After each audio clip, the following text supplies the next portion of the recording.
Des nouvelles? J'en ai une nouvelle, moi, à te parler, justement, toujours liée un peu à la commission Charbonneau.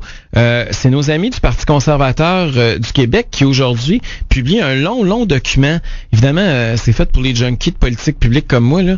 Ils réclament une révision de la gouvernance du Fonds de solidarité, puis c'est une longue analyse avec plein de commentaires sur le coût du Fonds de solidarité de la FTQ. Parce que tout le monde connaît le Fonds de solidarité de la FTQ, Caro, comme toi puis moi, parce que à la fin de l'année, on met 1000 pièces dans nos REER, puis le gouvernement nous rembourse, là, mettons, à peu près 70% via des crédits d'impôt.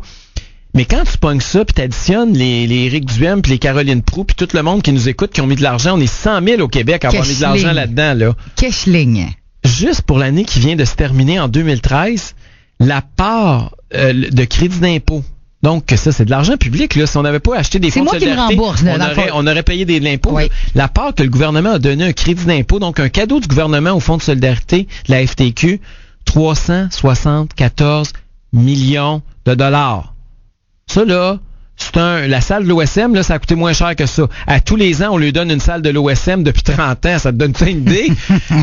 Écoute, et ça représente des sommes astronomiques. On parle là que ça pourrait être à peu près 5 milliards que le gouvernement a donné depuis le début au Fonds de solidarité. Puis on dit toujours pourquoi qu'on donne des crédits d'impôt supplémentaires puis extraordinaires au Fonds de solidarité de la FTQ, qu'on donne pas, par exemple, au REER. Quand tu achètes un REER, puis tu vas à la banque, puis tu prends, mettons, 1000 piastres chez Desjardins dans un fonds canadien de je sais pas quoi, là. T'as pas de crédit d'impôt de 70, t'as un crédit d'impôt de 40% à peu près, dépendamment de ton revenu. Mais quand même, je pousse au développement. Là, on dira ce qu'on voudra là, du fond de la FTQ. Tout n'est pas faux, comme on parlait à Francis Devaille plus tôt la semaine passée de la presse. Francis Veil, merci. Tout n'est pas mauvais. Il y a quand même une partie de l'argent que toi et moi et le public injectons dans le fond qui sert au développement de PME du Québec. Ça, c'est l'autre affaire qu'il explique dans le rapport. Il y a la moitié de l'argent que c'est pas ça pantoute. Il y a la moitié que c'est des obligations puis des actions. Puis c'est de l'actif qui a aucun rapport avec le développement économique du Québec. Ils investissent comme l'autre fonds que tu aurais acheté chez Desjardins. En partant, il y a la moitié que c'est pas vrai. Puis pour le reste, ils ont une définition qui est élastique sur ce qui est du capital de développement. Ce qui fait que nous autres, on pense qu'on investit dans des entreprises du Québec, qu'on fait du capital de développement.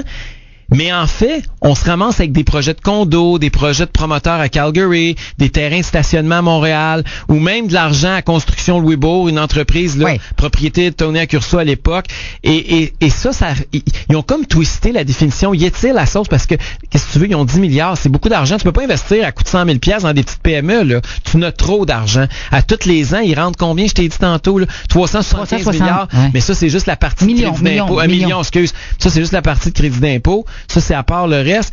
Donc, ils ont trop d'argent. Fait qu'ils sont obligés d'étirer la définition pour s'assurer que on est capable de placer tout l'argent qui leur est confié. L'argent qui irait véritablement dans des développement des PME, ça serait à peu près 21%.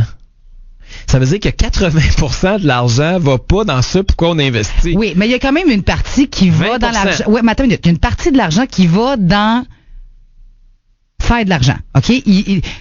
La seule façon de faire de l'argent, c'est d'avoir de l'argent. Es-tu d'accord là-dessus? 80% va là-dedans. Bon. Alors, pour faire de l'argent, ça prend de l'argent. Ils en ont 10 milliards. Si ça tombe bien, ils mettent de l'argent à Calgary, ailleurs dans le monde, dans des actions, dans des obligations, pour faire de l'argent avec leur argent. On est le seul endroit au monde où on donne des crédits d'impôt à du monde qui met extraordinaire à un fonds qui investit dans des obligations. On est le seul endroit au monde où ça existe.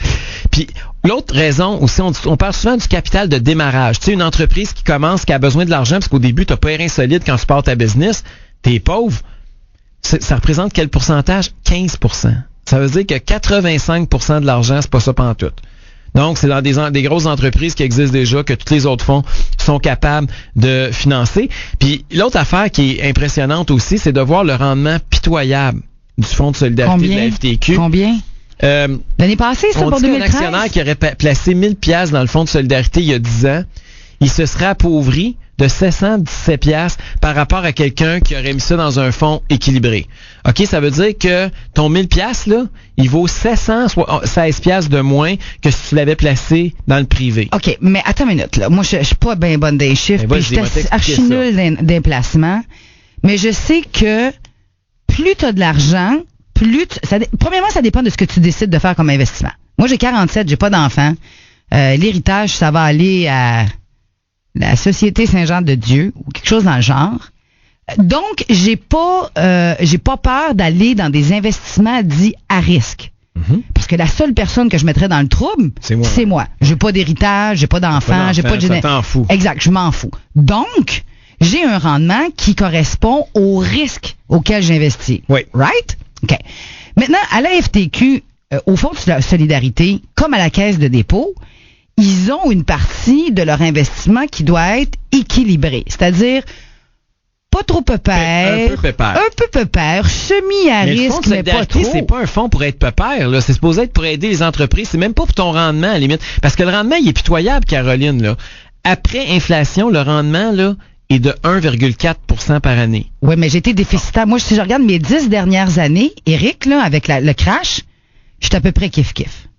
Dans des placements réels privés. T'as pas fait une scène, toi non plus. J'ai pas fait une scène. Donc, le résultat du fonds de la FTQ est représentatif des investissements de monsieur et madame tout le monde qui ont fait... Combien t'as fait, toi, dans les 10 dernières années, là, mettons, là? Non, je vais plus que ça. Parce ça arrive à peu près kiff-kiff. Écoute, sérieusement, Caro, là, dans les 4-5 dernières années, ça a doublé. Parce que tout ce que j'avais perdu, j'en ai fait plus que ce que j'avais en 2008. Okay. Moi, là, j'ai perdu 50, puis mettons, j'ai réattrapé 48. Mais t'as-tu vendu des affaires, puis t'as-tu... Non. Parce que moi, j'ai pas besoin de ressortir mes affaires. Là. Parce que moi, Caro, j'ai pris des risques, puis honnêtement, là, ces années-ci, c'est débile comment j'ai fait de l'argent, là.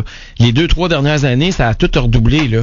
Attention, ils vont te traiter de capitaliste. Ben oui, mais je le suis, puis j'en suis fier. L'autre affaire, Caro, qu'il faut que je te dise, c'est qu'il y a des coûts élevés au niveau du fonctionnement du Fonds de solidarité. Ça, c'est une affaire dont on parle pas beaucoup. Mais ce monde-là, là, qui se promène avec des enveloppes, puis qu'on entend, puis les guigionnets qu'on a vus il y a 2 semaines à la commission, là, qui était l'ancien responsable. C'était le responsable du bras immobilier, la Solim du Fonds de solidarité de la FTQ. Là. Ben, du monde comme ça, des paravents, là, ça coûte cher. Eux autres, ils bouffent 3% des profits à eux autres tout seuls. Après ça, on parle beaucoup du fait que le système est antidémocratique. Hein. Il explique le fonctionnement interne. Puis effectivement, quand tu vois que, par exemple, au fond de la FTQ, il y a seulement 2 des 17 administrateurs qui sont nommés par les actionnaires, que l'écrasante majorité, c'est du monde qui vient de la FTQ. Puis d'ailleurs, c'est une proposition que de plus en plus de monde se réveille. Là. Ils disent, oui, on n'a pas de bon sens qu'un syndicat mène des milliards comme ça. Et je pourrais continuer la liste. Là. Ceux qui veulent aller sur le site du Parti conservateur, québec.org, vous allez avoir tous les détails. On explique comment ça crée pas d'emploi, comment c'est une façon d'acheter la paix syndicale, mais dans le fond, ça marche pas. Et qu'est-ce qui se passe par rapport au reste du Canada, comment eux ont éliminé ces crédits d'impôt à ces fonds de travailleurs-là. Ça va vous faire de la bonne lecture, ceux qui s'intéressent à ça, puis comme moi puis Caro, qui ont de l'argent pogné là-dedans, qui sont otages du Fonds de solidarité de la FTQ.